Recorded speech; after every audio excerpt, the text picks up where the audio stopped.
À tous mes abonnés, aux frères et sœurs et aux amis, soyez tous bénis. Mon Rabbi, je te bénis, ainsi que les amis. Marie, je t'embrasse, hein, je te bénis, ainsi que Rosaline, Philippe, Nymphothèque, puis tous les autres. Hein, voilà. J'ai fait une vidéo, mais elle passait pas. Hein, voilà. Saturation de la carte mémoire, comme d'habitude. Hein. J'avais fait du nettoyage, mais malheureusement, je suis pas allé retirer des choses, des vidéos. Ouais. Donc évidemment.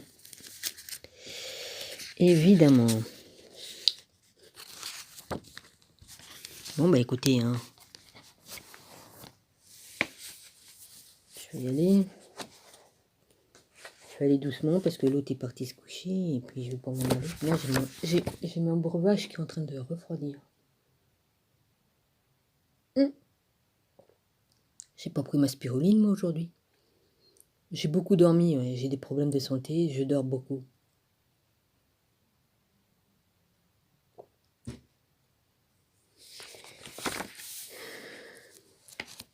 Bon.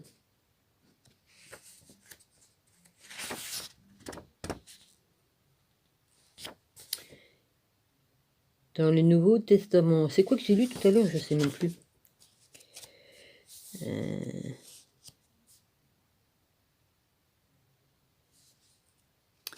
C'est quoi qui marque ici? Pendant 120 ans, tous les plus grands théologiens et paléographes ont affirmé que le livre d'Enoch avait été écrit après la rédaction des premiers évangiles. Ouais, bah c'était prouvé que non. Hein. Sinon, je vois pas comment, hein, il aurait pu être du temps d'Enoch, hein. Ouais. Bon.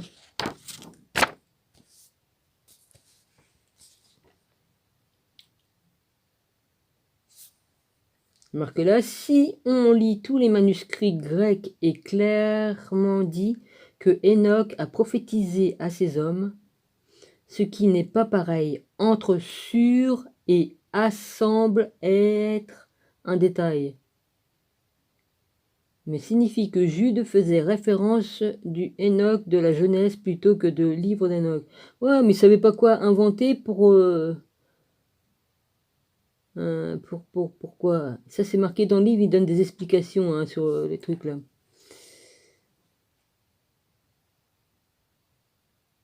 C'est que Jude faisait référence au Enoch de la Genèse plutôt que du livre d'Enoch. Bah, bande d'abrutis. Enoch, c'est lui qui l'a écrit, les livres. Donc il l'a appelé le livre de son nom. Hein. Dieu a demandé à Enoch d'écrire le livre. Il l'a fait.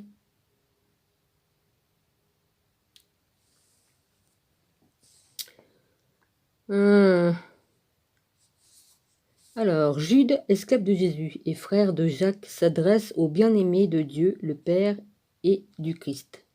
Que la miséricorde, la paix et l'amour vous soient multipliés. Bien-aimé, comme j'eussais de toute diligence pour écrire de notre commun salut, je me suis trouvé dans la nécessité de vous écrire afin de vous exhorter à combattre pour la foi qui a été une fois enseignée aux saints, car certains hommes se sont glissés parmi les fidèles, inscrits jadis à l'avance pour ce jugement des impies qui changent la grâce de notre Dieu en dissolution et qui renient notre seul Maître et Seigneur Jésus-Christ. Or, je désire vous rappeler à vous qui, une fois, saviez tout que le Seigneur, ayant délivré le peuple du pays d'Égypte, a détruit ensuite ceux qui n'ont pas cru, et qu'il a réservé dans des liens éternels sous l'obscurité pour le jugement du grand jour les anges qui n'ont pas gardé leur origine, mais qui ont abandonné leur propre demeure, comme Sodome et Gomorrhe, et les villes d'alentour, s'étant abandonnés à la fornication de la même manière que ceux-là, et étant allés après une autre chair, sont là comme exemple subissant la peine d'un feu éternel. De la même manière, cependant, ces rêveurs aussi souillent la chair et méprisent la domination et injurient leur dignité. Mais Michael, l'archange, qu'en discutant avec le diable, il contestait souvent le corps de Moïse. Non, il contestait touchant le corps de Moïse, n'osa pas proférer de jugement injurieux contre lui, mais il dit que le Seigneur te censure. Mais ceux-ci, ils injurient tout ce qu'ils ne connaissent pas et se corrompent dans tout ce qu'ils comprennent naturellement comme des bêtes sans raison. Malheur à eux, car ils ont marché dans le chemin de Caïn et se sont abandonnés à l'erreur de Balaam pour une récompense et ont péri dans la contradiction de Corée. Ceux-ci, ils sont des tâches dans votre agape, faisant des festins avec vous, sans crainte, se repaissant eux-mêmes, nuées sans eau, emportés par les vents, arbres d'automne sans fruits, 2 fois morts, déracinés, vague impétueuse de la mer jetant l'écume de leur infamie, étoile errante à qui l'obscurité des ténèbres est réservée pour toujours. Or, Enoch aussi, le 7e depuis Adam, a prophétisé à leur propos en disant « Voici le Seigneur qui est venu au milieu de ses saintes myriades pour exécuter le jugement contre tous et pour convaincre tous les impies d'entre eux de toute leur œuvre d'impiété qu'ils ont impiétement commise et de toutes les paroles dures que les pécheurs impies ont prophétisées contre lui. Ceux-ci, ils sont des murmurateurs, se plaignant de leur sort, marchant selon leur propre convoitise, tandis que leur bouche prononce d'orgueilleux discours et admirant les hommes en vue. Et, non, c'est pas marqué et. Les hommes en vue de leur propre profit. Mais vous, bien-aimés, souvenez-vous des paroles qui ont été dites auparavant par les apôtres de notre Seigneur Jésus-Christ. Comment il vous disait que, à la fin du temps, il aura des moqueurs marchant selon leur propre convoitise d'impiété. Ceux-ci sont ceux qui se séparent eux-mêmes des hommes naturels n'ayant pas d'esprit. Mais vous, bien-aimés, vous édifiant vous-même sur votre très sainte foi, priant pour le Saint-Esprit, conservez-vous dans l'amour de Dieu, attendant la miséricorde de notre Seigneur Jésus-Christ pour la vie éternelle, et les uns qui contestent, reprenez-les, les autres sauvez avec crainte, les arrachant hors du feu, haïssant même le vêtement souillé par la chair. Or, à celui qui a le pouvoir de vous garder sans que vous bronchiez et de vous placer irréprochable devant sa gloire avec abondance de joie, au seul Dieu, notre Sauveur, par notre Seigneur Jésus-Christ, gloire, majesté, force, pouvoir, dès avant tout siècle et maintenant et pour tous les siècles. Amen.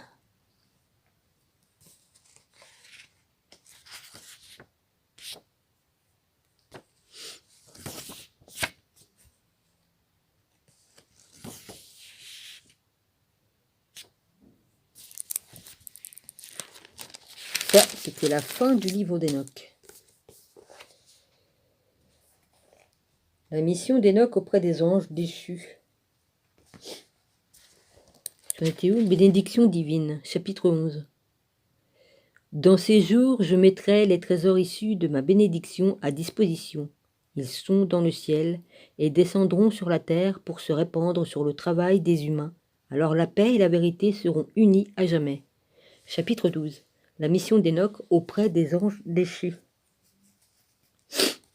Avant cet événement, Enoch avait été caché, aucun être humain ne savait où il se trouvait, où il résidait et ce qu'il était devenu. Il travaillait avec les anges dont la mission est de veiller et d'être avec les êtres réalisés et les hommes. Or, moi, Enoch, j'étais occupé à bénir le maître de l'univers, le roi du monde, lorsque ceux qui veillent m'appelèrent, moi, un simple scribe. Ils me dirent, Enoch, toi dont les écrits sont conformes aux lois, va trouver ceux qui doivent veiller sur le ciel. Fais-leur savoir à ceux qui ont abandonné ce lieu dont la profondeur et la sainteté sont inégalées, qu'ils ne sont perdus, qui se sont perdus au contact des femmes. Là, ils sont en train de parler des anges déchus qui ont couché avec les femmes des hommes. Là. Ils ont fait comme les humains. Ils ont pris femme et se sont transformés, engendrant une grande confusion sur la terre. Pour eux, ni paix, ni rémission en raison de leurs fautes. Leurs enfants leur procurent de la joie, mais ils assisteront au meurtre de ces êtres qui leur sont si chers et seront accablés par le chagrin. Ils passeront l'éternité à supplier, mais ils ne connaîtront ni paix, ni miséricorde. Les anges déchus demandent à Enoch d'intercéder pour eux. Alors, en s'éloignant, Enoch dit à Azazel, « Tu ne seras plus jamais en paix. » un verdict terrible a été prononcé à ton encontre, afin que tu sois emprisonné. Tu n'auras ni sursis ni recours, car tu as transmis des enseignements qui bafouent les lois universelles. Toutes les pratiques que tu as enseignées aux hommes les ont amenés à rejeter Dieu, et à cause de cela, la violence et les conduites déviantes se sont généralisées. Conduite déviante.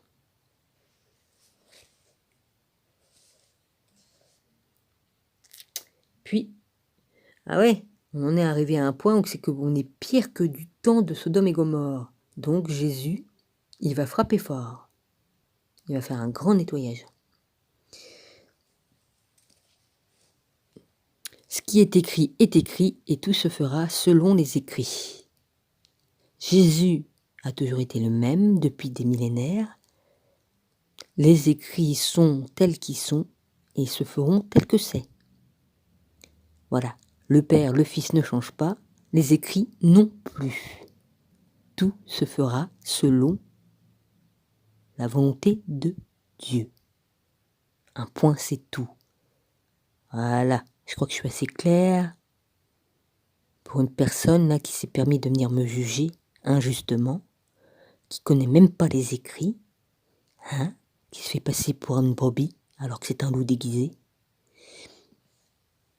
En même temps, comme on me dit que Lucifer, elle a le culot de dire Lucifer c'est mon chéri, au secours. Hein.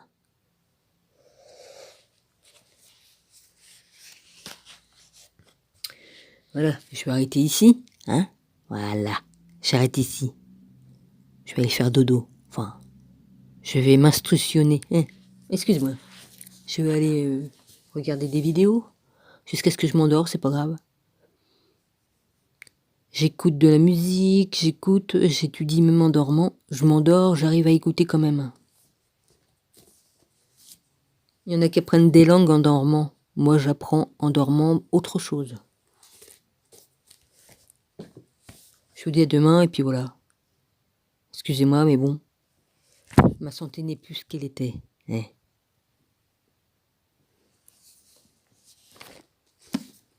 En même temps, s'il y avait moins de saloperies qui viennent me faire chier, hein, si peu de santé que j'ai, vous êtes en train de me bouffer mon énergie. Vous vous nourrissez de... Ah ouais, vampires. C'est des vampires, hein. Marie, je t'embrasse fort. Mon rabbi, je t'embrasse fort. Je vous bénis tous. Je remercie mon père, il a entendu ma prière, il m'a exaucé. Merci papa.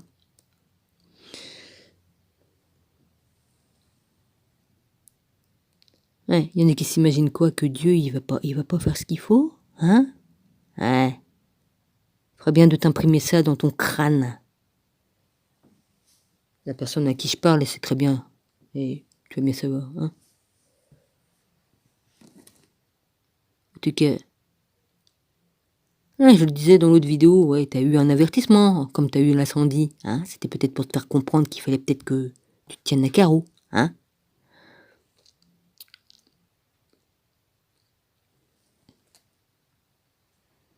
Moi, je crains rien. Moi, mes murs, ils font 3 mètres d'épaisseur ou 80, ah ouais, 80 d'épaisseur, que t'as dit. Les murs de Jéricho, ils sont tombés, hein. Ils faisaient 3,50 mètres ou 4 mètres d'épaisseur, je sais plus trop. Il y en a qui s'imaginent parce que ça me fait bien rigoler. Dieu est capable de déplacer des montagnes. Alors une petite maison, même si les murs font 80 cm d'épaisseur, c'est un fétu de paille, hein, ça. Hein. À côté des grandes bâtisses qui font je sais pas combien de mètres de haut et d'épaisseur. Hein.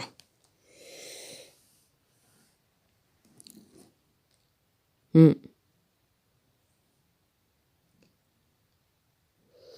suis épuisée. Je vais prendre mon complément. Ça va peut-être me remonter un petit peu. Ouais, j'en peux plus.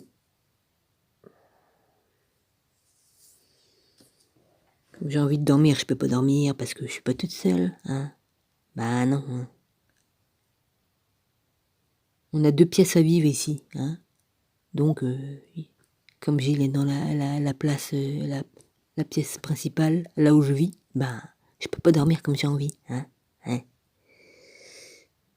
y a le voisin, là, en dessous, qui met sa télé toute la nuit. Ah, bah oui, c'est marrant, c'est charmant. C'est ainsi. Donc, évidemment, je peux pas récupérer comme je veux. Je suis obligé de m'adapter, encore.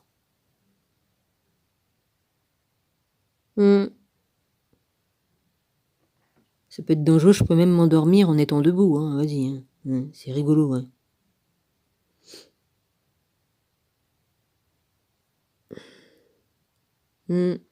Allez, j'arrête mes conneries, moi je m'en vais.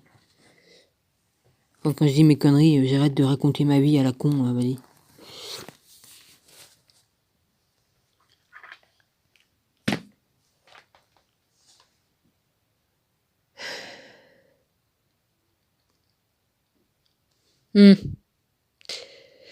Allez, salutations à tout le monde. Et que Père me donne la force, parce que là j'en peux plus.